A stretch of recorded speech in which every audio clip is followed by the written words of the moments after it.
I needed a moment in my life where I felt like I was pushing myself.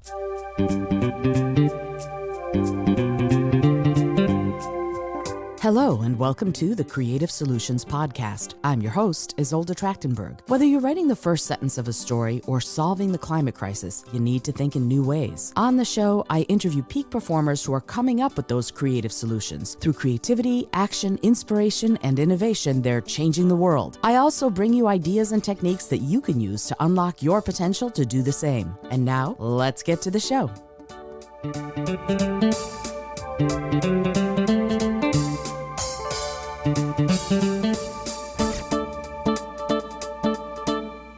Hello, and welcome to the Creative Solutions Podcast. I'm your host, Izolda Trachtenberg. Thank you so much for being here. Today, I want to talk to you about something that I've been doing a lot of thinking about, and that is wacky ideas. Now, what do I mean by wacky ideas? They're something that you haven't thought of before or that you would normally look at and go, what? No way. And you would walk away from it. You would turn away from it. You would think it was just too out of left field for you to pay any attention to, and you would go do something else, right? So those are the wacky ideas, the bizarre notions that you might have. And as I'm thinking about this and as I'm sort of noodling this around in my own brain, I start thinking about what does it do to you when you discount wacky ideas out of hand? And then what does it do to you? What does it do to your brain and your mind when you don't discount wacky ideas out of hand? Like, what happens to you almost physically or nerve-wise when you look at a wacky idea and instead of going, I cannot possibly take the time off right now and go to the beach with my friend for the whole week. That's a wacky idea. It's a little bizarre because I have so much work to do. I'm on deadline.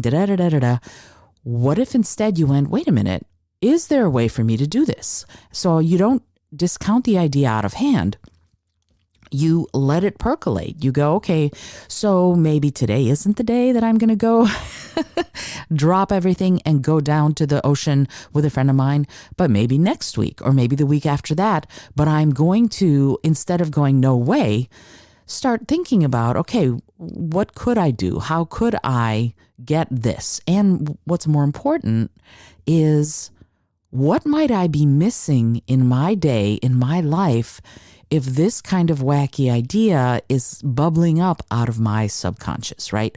So what I want to think about right now is, if those wacky ideas or the bizarre ideas tap you on the noggin out of the blue, or they whisper in your ear in that moment between sleeping and waking, what do you do with them? If something is happening that goes, oh, you know what I'd really love to do? I'd really love to chuck it all and go sit in a hut somewhere and drink a pina colada and watch the sunrise. Okay, what is that telling you, right? Maybe you're burnt out. Maybe you need a vacation. Maybe you need a pina colada. But there's something going on. If there's something happening in your sort of imagination, in your fantasy life, if you will, if there's something going on where these ideas are popping up, what is that trying to tell you? Now, for me, for example, back when I first started my coaching practice, I was talking to my coaching clients a lot about earth, air, fire, and water, the ancient alchemical elements. And why was I doing that? Well, in olden times, everyone, the sort of wise people, thought that everything was made out of these four elements: the earth being the tangible, the fire, the water, the seas and the oceans, and even our blood, and also the air, which is of course everything you see in the sky and the air you breathe and all of that.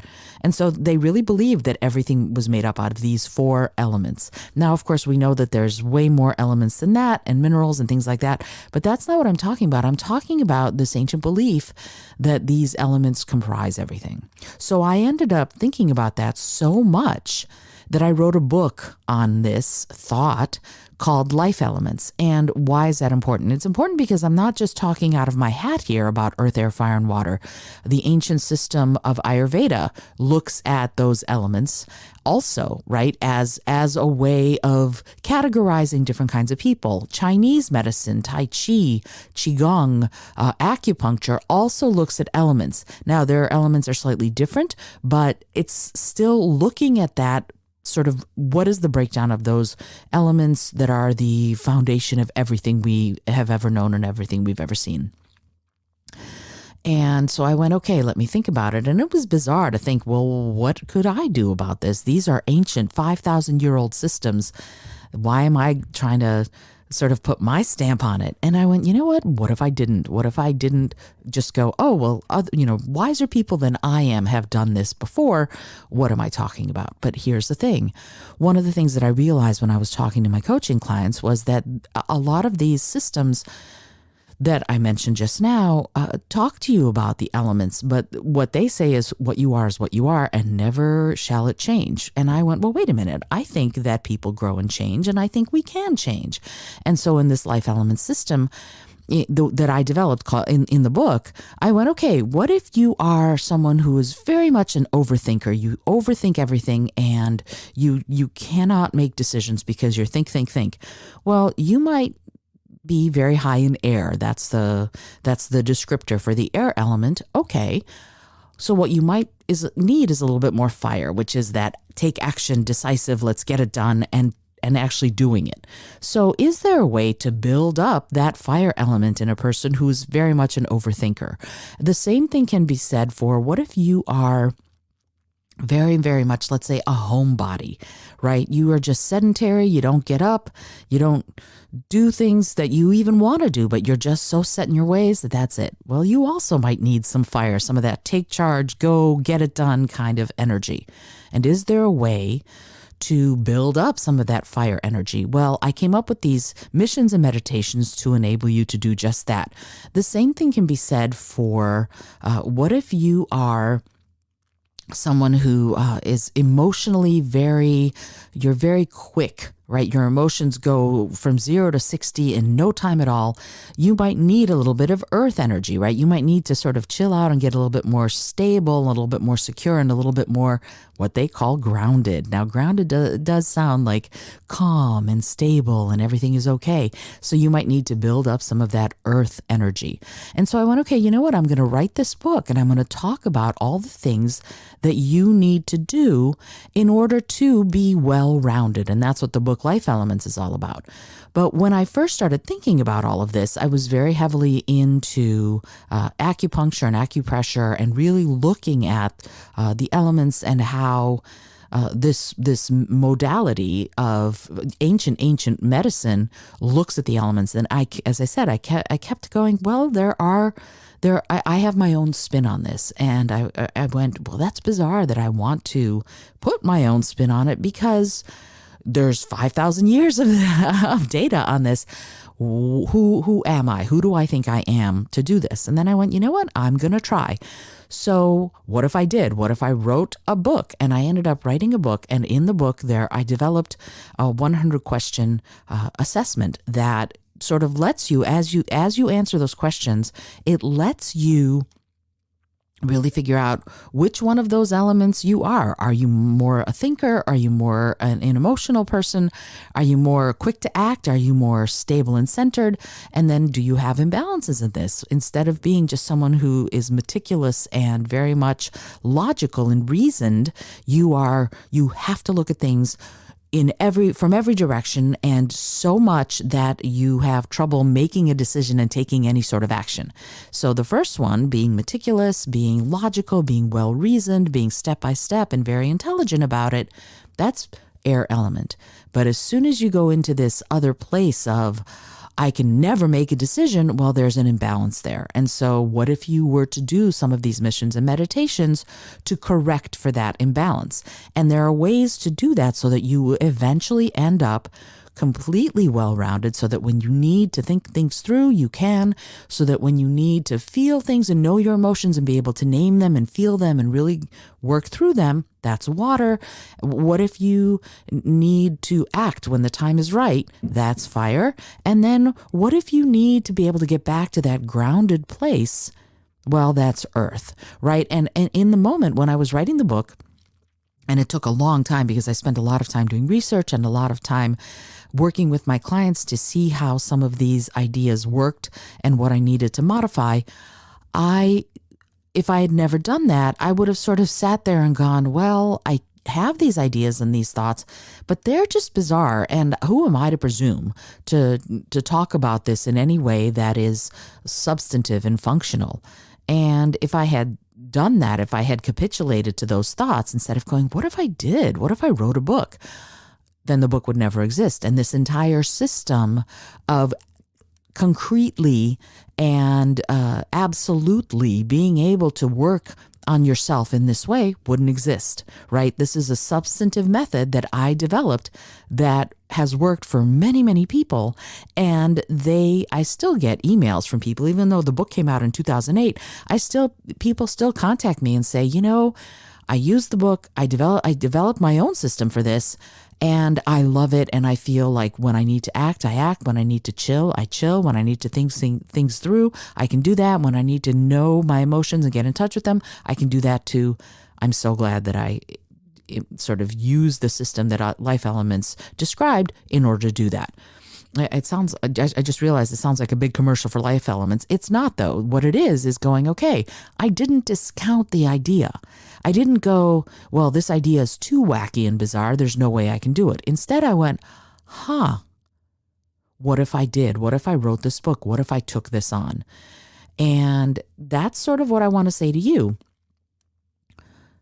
When you get a wacky idea, when you get a really bizarre idea, follow it. Don't discount it out of hand, right? That's so important because, frankly, when you get that wacky or bizarre idea, it's really your subconscious kind of sending up a tendril going, this is something for you to pay attention to. There is information here for you. Pay attention.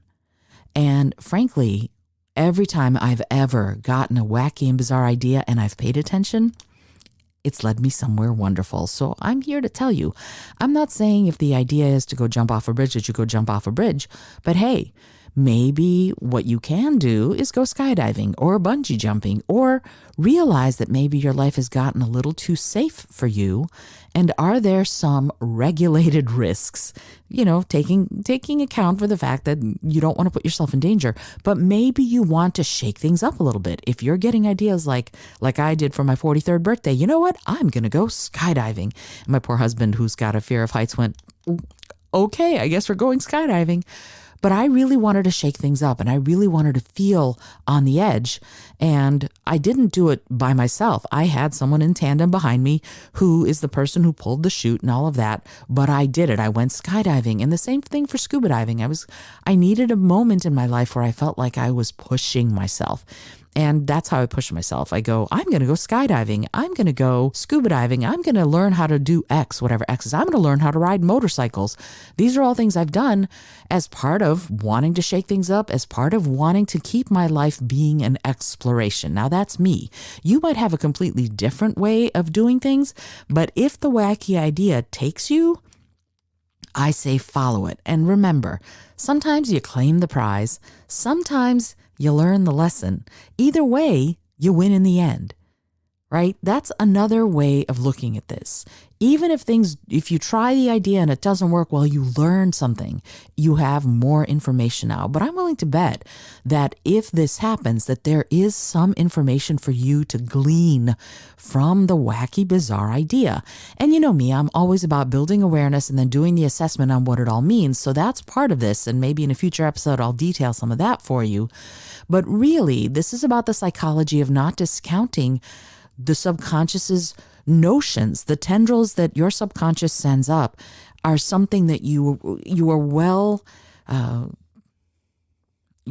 don't even know how to say it. It's a good thing to pay attention to it. That's probably, you will be well paid, well placed if you are going to pay attention to it, right? Why? Because it expands your implementation of your ideas. By not discounting these ideas out of hand, it gives you a much bigger palette in which to see your life. It lets you see possibilities. It also sharpens your senses. There's a lot of stuff that you can do when you get these wacky ideas, right? You will be well served. That's what I was trying to say. You'll be well served to not discount these ideas. Now, here's another way of looking at this. What if first thing in the morning, right before you even open your eyes, take about 10 seconds and just listen. Just listen to what your thoughts are telling you in that between sleeping and being awake moment. Just take 10 seconds and see, is there something that's popping up out of your subconscious? And I get that you might feel silly. I completely understand. You're like, okay, I'm just waking up. I'm barely awake. My eyes are still closed. Do you want me to think about? No, I'm just, I want to yawn. I want to stretch. That's okay. Do all of that if you want. And it's also okay to feel silly. Silly is good. Silly is play. And if you do feel silly, ask yourself, when was the last time you relished in feeling silly? When was the last time you let yourself giggle, play, jump for joy, whatever it is, do cartwheels on the grass? Honestly, I'm betting it was probably a while ago. As adults, as grown-ups, we don't get to be silly very often. Most of the time, we've got our heads down and we're doing what we need to do in order to get by. So I'm here to tell ya, push through the feeling of silly, if that's what it is, unless you're able to just go, ha, silly is awesome, I'm going to go play. Push through the feeling, right? If you can go, I'm going to go play with this, awesome.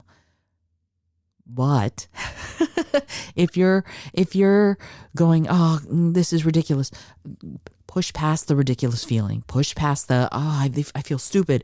Nothing is stupid here. This is your subconscious getting a chance to have it say, and in a position where you're actually listening, right? When you're actually just between sleeping and waking and you go, what do you need me to know? And something comes up, and it might just be, you need to go to the bathroom. That could be the thing that your subconscious comes up with, for sure. But it could also give you something really important, something that you actually have been ignoring, that you wanted to do, or that you need to pay attention to, that you have not given the credence it deserves.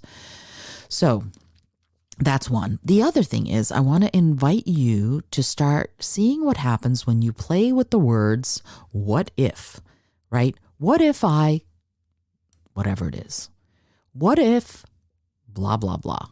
Start asking yourself that question, right? What if? And as I say that to you right now, what comes up in your brain? What if? I gave a couple of seconds of silence there because I wanted you to really see, did anything come up for you? And if it did, I would love, PM me, let me know. That would be really cool because I think probably something did, and hopefully you didn't discount it, but what if? And here are some possible answers to the what if question, okay?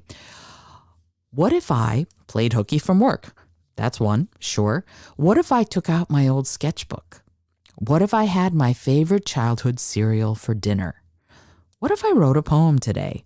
What if I sang in the shower at the top of my lungs? And here's the thing. Whatever your what if it's not, I'm going to sell everything and run off to Fiji, which if it is and you decide to do it, also PM me. I'd love to hear about it. But if it's something that comes up that's a small thing that is easily digestible, if you will, go do it. See if you can do the thing that the what if brings up for you, right? That's such an important aspect of all of this. So much of what we do as adults is what we're supposed to do, and so little of it is the stuff that we dream of doing. But what if we let some of those ideas bubble up, didn't discount them, and instead embrace them? And it can be something super simple. Like, what if I had my favorite childhood cereal for dinner? For me, it would probably be Cap'n Crunch or Frosted Flakes, high sugar content cereal. But what if I did? What if I got out the Cap'n Crunch and some oat milk and some strawberries and had myself a fabulous dinner of cereal? What if I did? And if I do that, if I decide Cap'n Crunch and oat milk for dinner, I'm going to really try to enjoy the heck out of it as I do it.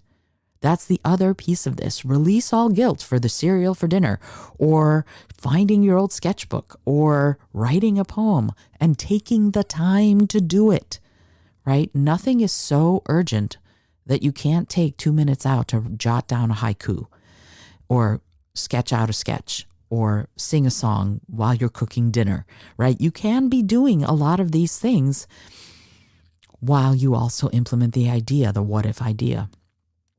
And I get it. You're probably really busy, but what if you eked out 2 minutes to do this? What if you took the 10 seconds before you open your eyes to really think about this? And I would love to hear what your ideas are. So if you do try this little exercise, or either of these little exercises, drop me a line and let me know. I would love, love, love to hear from you about it, because I think the more we ask ourselves these questions, the more we're going to open ourselves up to that creative genius inside us.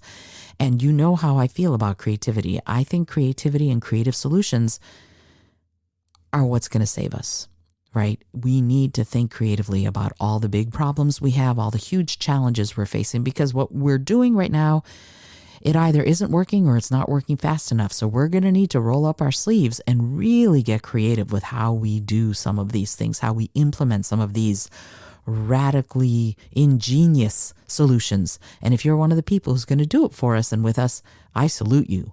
So yay. I hope I get to hear some of these ideas. Try these 2 exercises and let me know what you think. I would love, love, love to hear about it. I hope you've enjoyed today's episode. I'm Izolda Trachtenberg for the Creative Solutions Podcast, and I'm going to tell you that the podcast is brought to you by a new sponsor, if you will.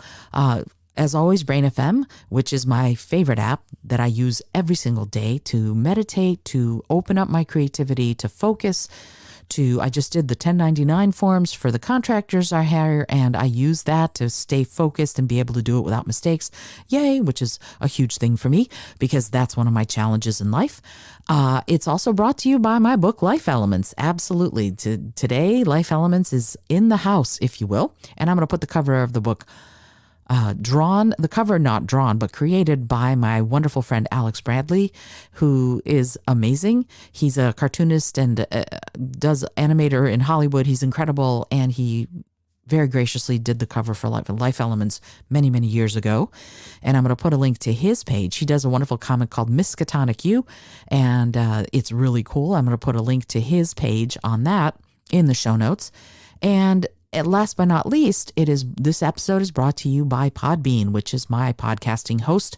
And I've got some really fun deals for you. If you decide you want to try podcasting, drop me a line and I'll let you know. Until next time, this is Izolda Trachtenberg for the Creative Solutions Podcast, reminding you to be bold, be creative, and most of all, be kind.